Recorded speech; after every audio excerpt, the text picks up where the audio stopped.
नमस्कार, स्वागत है आप सभी का हमारे YouTube चैनल फटाफट करंट अफेयर्स जीके पे। दोस्तों आज की इस वीडियो में हम डिस्कस करने वाले हैं 29 अक्टूबर 2025 के जितने भी इम्पोर्टेंट करंट अफेयर्स के क्वेश्चन हैं वो सभी हम इस वीडियो में कवर करेंगे और साथ ही जानेंगे उससे रिलेटेड जो भी एक्स्ट्रा फैक्ट होगा वो। तो प्लीज़ आप वीडियो के साथ अंत तक जरूर बने रहिए और अगर आपने मेरे चैनल को अभी तक सब्सक्राइब नहीं किया तो प्लीज़ चैनल को भी फटाफट सब्सक्राइब कर दीजिए। तो आज का सेशन हम स्टार्ट करते हैं।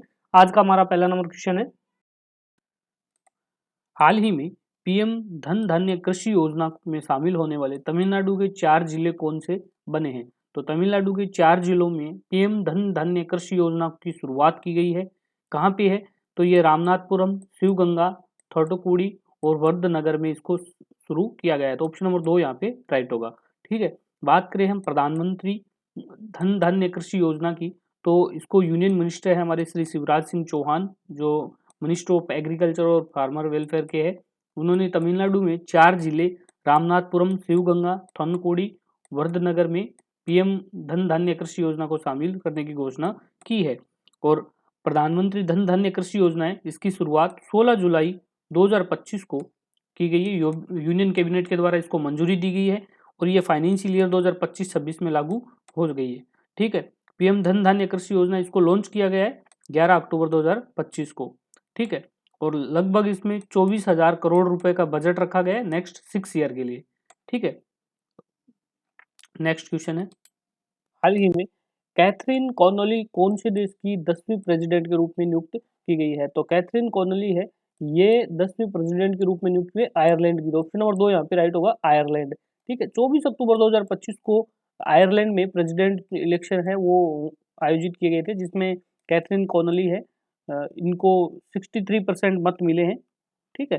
और प्रेसिडेंट का चुनाव उन्होंने वहां से जीत लिया है और ऐसा करने वाली वो तीसरी वुमेन है, तीसरी महिला प्रेसिडेंट के रूप में नियुक्त हुई है और आयरलैंड की 10वीं प्रेसिडेंट बनी है। उन्होंने जो अपने पहले जो प्रेसिडेंट थे, current president Mitchell D Hinis का स्थान लिया है। ठीक है। और अपने अपोनेंट्स हैदर हैफिज है उनको हराया था, जिसको 29% मत मिले हैं। आयरलैंड की हम बात करें तो आयरलैंड का कैपिटल है डबलिन। नेक्स्ट क्वेश्चन है, हाल ही में कौन से न्यायाधीश को सुप्रीम कोर्ट ऑफ इंडिया का 53 नंबर का मुख्य न्यायाधीश बनने की सिफारिश की गई है? तो अभी 50 नंबर के मुख्य जो चीफ जस्टिस ऑफ इंडिया है वो बनेंगे सूर्यकांत। तो ऑप्शन नंबर 2 यहाँ पे राइट होगा, सूर्यकांत। सूर्यकांत को सुप्रीम कोर्ट ऑफ इंडिया का 53 का मुख्य न्यायाधीश बनने की सिफारिश की गई है। यह अपने पद को 24 नवंबर 2025 को ग्रहण करेंगे। ठीक है। और इनके बाद इनका जो कार्यकाल है वो 23 नवंबर से 27 फरवरी 2027 तक चलेगा। नेक्स्ट क्वेश्चन है, बीमान स्कीम कौन से स्टेट के द्वारा लाई गई है? तो बीमान स्कीम है, ये लाई गई है उड़ीसा गवर्नमेंट के द्वारा। तो ऑप्शन नंबर 2 यहाँ पे राइट होगा, उड़ीसा। उड़ीसा सरकार ने अक्टूबर 2025 में इस योजना को मंजूरी दी है और ये अम्ब्रेला प्रोग्राम है जो राज्य सरकार को एविएशन सेक्टर को बढ़ावा देने के लिए डिजाइन किया गया है। ठीक है। हम बात करें बीमान की तो इसकी फुल फॉर्म है building of management of aviation assets and network. ठीक है। और इसके लागू होने की अवधि की बात करें तो ये 5 साल के लिए रहेगी, 2025 से 2030 तक के लिए। कुल निवेश है इसमें लगभग 14,182 करोड़ रुपए का इसमें टोटल निवेश होने वाला है। ठीक है। और उद्देश्य है उड़ीसा को पूर्वी भारत का एक मुख्य एविएशन हब बनाने के लिए। ठीक है। नेक्स्ट क्वेश्चन है, हाल ही में यूरोपियन चेस क्लब 2025 का आयोजन कहाँ पे किया गया है? तो यूरोपियन चेस क्लब कप है, इसका आयोजन किया गया है रोडस ग्रीस में। तो ऑप्शन नंबर 2 यहाँ पे राइट होगा, रोडस ग्रीस। ठीक है। कब हुआ है इसका आयोजन? तो इसका आयोजन किया गया है 18 से 26 अक्टूबर 2025 को हुआ है। ठीक है। कौन आयोजित करता है इसको? तो इसको आयोजित करता है यूरोपियन चेस यूनियन है, यूसी, इसके द्वारा इसका आयोजन किया जाता है। ठीक है। यूसी की स्थापना कब हुई थी? तो इसकी स्थापना हुई थी 1985 में। कहाँ पे की गई थी? ऑस्ट्रेलिया के ग्रीस शहर में इसकी आयोजन किया गया था। ठीक है। हेडक्वार्टर कहाँ है? तो इस संगठन का आधिकारिक मुख्यालय की अगर बात करें तो हिंडनबर्ग सी स्विट्जरलैंड में इसका हेडक्वार्टर है। और सदस्यता की बात करें तो इसके टोटल मेंबर है 54। जो नेशनल चेस फेडरेशन है महासंघ, उसके सदस्य है 54। ठीक है। जो पूरे यूरोप को प्रतिनिधित्व करते हैं। नेक्स्ट क्वेश्चन है, अभी हम बात करते हैं यूरोपियन चेस क्लब कप 2025 के बारे में। तो इस बार इसका जो आयोजन हुआ है वो 40वें नंबर का एडिशन था इसका, ठीक है, यूरोपियन चेस क्लब चैंपियनशिप का, ठीक है। और इसमें भारत की ओर से जिन्होंने भाग लिया है और गोल्ड मेडल जीते हैं उनके बारे में हम एक बार डिस्कस कर लेते हैं। उसमें डी गुगेश है और दिव्या देशमुख है, भारतीय ग्रैंड मास्टर, और उन्होंने स्वर्ण पदक जीता है। ओपन सेशन की बात करें तो टीम सुपर चेस में गुगेश शामिल था और उन्होंने स्वर्ण पदक इस चैंपियनशिप में जीता है। और महिला सेशन में दिव्या देशमुख शामिल थी और उन्होंने भी स्वर्ण पदक जीता है, ठीक है। अभी हम जो भारतीय पदक विजेता है उनके बारे में एक बार बात कर लेते हैं, क्योंकि इनका नाम के साथ आपको पूछ सकता है कि ये कौन से खेल से संबंधित है, तो आप उनका नाम ध्यान में रखिए, क्योंकि अभी स्वर्ण पदक जीता है उन्होंने और चर्चा में है, तो एक बार हम वो डिस्कस कर लेते हैं। गुगेश है, इसने ओपन सेशन में टॉप बोर्ड में स्वर्ण पदक जीता है। दिव्या देशमुख महिला सेशन में दूसरे बोर्ड पर स्वर्ण पदक जीता है, ठीक है। निहाल सारन है, चौथे बोर्ड पर स्वर्ण पदक जीता है। अभिमन्यु पुनरिक है, इन्हें 7वें बोर्ड पर स्वर्ण पदक जीता है, ठीक है। और अरविंद चितारमन है, इसने ओपन सेशन के चौथे बोर्ड पर कांस्य पदक जीता है, ठीक है। तो इनका पदक कौन सा पदक जीता है और कौन से खेल से संबंधित है, इसलिए इनका नाम आपको ध्यान में रखना है कि जब भी इनका नाम आए कौन से गेम से संबंधित है, तो चेस से संबंधित है, वो आप ध्यान में रखिए। नेक्स्ट क्वेश्चन है, हाल ही में त्रिकोणीय अभ्यास त्रिशूल का आयोजन कहाँ पे किया गया है? तो त्रिकोणीय अभ्यास त्रिशूल है, इसका आयोजन किया जा रहा है गुजरात और राजस्थान बॉर्डर पे। तो ऑप्शन नंबर एक यहाँ पे राइट होगा, गुजरात राजस्थान बॉर्डर। गुजरात राजस्थान बॉर्डर जो पाकिस्तानी सीमा से सटा हुआ है, वहां पे इसका आयोजन किया जाएगा, ठीक है। कब किया जाएगा? तो इसका आयोजन होगा 30 अक्टूबर से 10 नवंबर के बीच में, ठीक है। इसमें पार्टिसिपेशन की बात करें तो तीनों भारत की सेना है, आर्मी, नेवी और एयरफोर्स के द्वारा इसका आयोजन किया जाएगा, तीनों शामिल होगी, ठीक है। और अभी जो स्पेशल नोट रहता है, नोटिस टू आर्मन, ये इशू कर दिया गया है।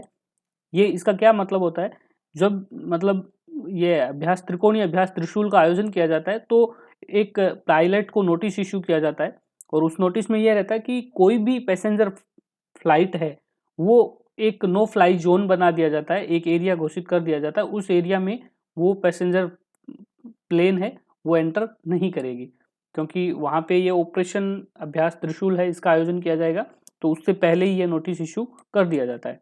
और अभी इसका आयोजन किया जाएगा राजस्थान और गुजरात बॉर्डर पे, जो पाकिस्तानी सीमा से सटा हुआ है वहां पे।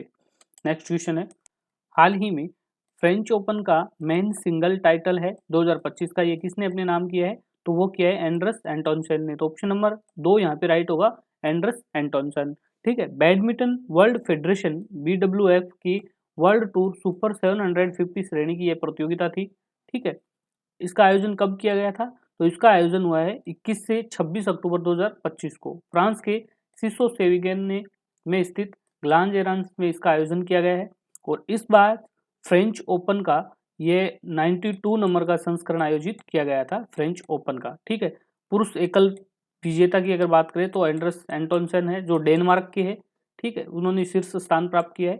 वही महिला एकल विजेता की अगर बात करें तो एनसी योंग, जो दक्षिण कोरिया की महिला है, इसने अपना एकल खिताब अपने नाम किया है। बात करें बैडमिंटन वर्ल्ड फेडरेशन की, तो इसके प्रेसिडेंट कौन है? तो इसकी प्रेसिडेंट है खुनिंग पटना लिवसात्रुकुल, ठीक है। और हेडक्वार्टर इसका कुआलालंपुरम मलेशिया में, और इसकी स्थापना हुई थी 1934 में। नेक्स्ट क्वेश्चन है, किसे कोटक महिंद्रा बैंक लिमिटेड के पार्ट टाइम चेयरमैन के रूप में पुनः नियुक्ति की स्वीकृति दी गई है? तो वो दी गई है CS रंजन को। तो ऑप्शन नंबर 3 यहाँ पे राइट होगा, CS रंजन। और ये नियुक्ति का जो अप्रूवल किसके द्वारा दिया गया है? तो ये अप्रूवल है RBI के द्वारा दिया गया है, ठीक है, कि CS रंजन है, इनको part time chairman of Kotak Mahindra bank का पुनः नियुक्त कर दिया गया है। और ये इफेक्टिव रहेगा 1 जनवरी 2026 से 21 अक्टूबर 2027 तक, ठीक है। बात करें हम कोटक महिंद्रा बैंक की, तो इसके चीफ एग्जीक्यूटिव जो ऑफिसर है, CEO है, वो है अशोक वासवानी। स्थापना हुई थी 21 नवंबर 1985 में, इसकी स्थापना हुई थी। हेडक्वार्टर है मुंबई, महाराष्ट्र में। नेक्स्ट क्वेश्चन है, हर वर्ष इंटरनेशनल एनिमेशन डे कब मनाया जाता है? तो हर साल इंटरनेशनल एनिमेशन डे है, ये मनाया जाता है 28 अक्टूबर को। तो ऑप्शन नंबर 2 यहाँ पे राइट होगा, 28 अक्टूबर इंटरनेशनल एनिमेशन डे है, हर साल 28 अक्टूबर को मनाया जाता है दुनिया भर में एनिमेशन के जन्म की स्मृति में। और 2025 में इसका जो इंटरनेशनल एनिमेशन डे है, इसका 24वां उत्सव है, ये आयोजित किया गया था, ठीक है। और ये आयोजन है विश्व स्तर पर इनोवेशन, कला और तकनीकी को बढ़ावा देने के लिए ASIF के द्वारा आयोजित किया जाता है। 2002 में इसको शुरू किया गया था। हर साल विश्व भर में स्क्रीनिंग, एग्जीबिशन, वर्कशॉप तथा अवेयरनेस प्रोग्राम के माध्यम से ये डे मनाया जाता है और इसकी जागरूकता फैलाई जाती है। नेक्स्ट, अभी हम बात करेंगे अक्टूबर 2025 में जो इम्पोर्टेंट डेज आए उनके बारे में। तो 1 अक्टूबर को कौन सा दिन मनाया गया था? तो 1 अक्टूबर को international day of older person और वर्ल्ड वेजिटेरियन डे 1 अक्टूबर को मनाया गया था। 2 अक्टूबर गांधी जयंती और international day of non violence. 4 अक्टूबर को वर्ल्ड एनिमल डे। 5 अक्टूबर को वर्ल्ड टीचर्स डे। 8 अक्टूबर को इंडियन एयरफोर्स डे। भारतीय वायुसेना की स्थापना दिवस के उपलक्ष्य में मनाया जाता है। 1932 में इसकी स्थापना हुई थी। ठीक है। 9 अक्टूबर को वर्ल्ड पोस्ट डे मनाया जाता है। 10 अक्टूबर वर्ल्ड मेंटल हेल्थ डे के रूप में मनाया जाता है।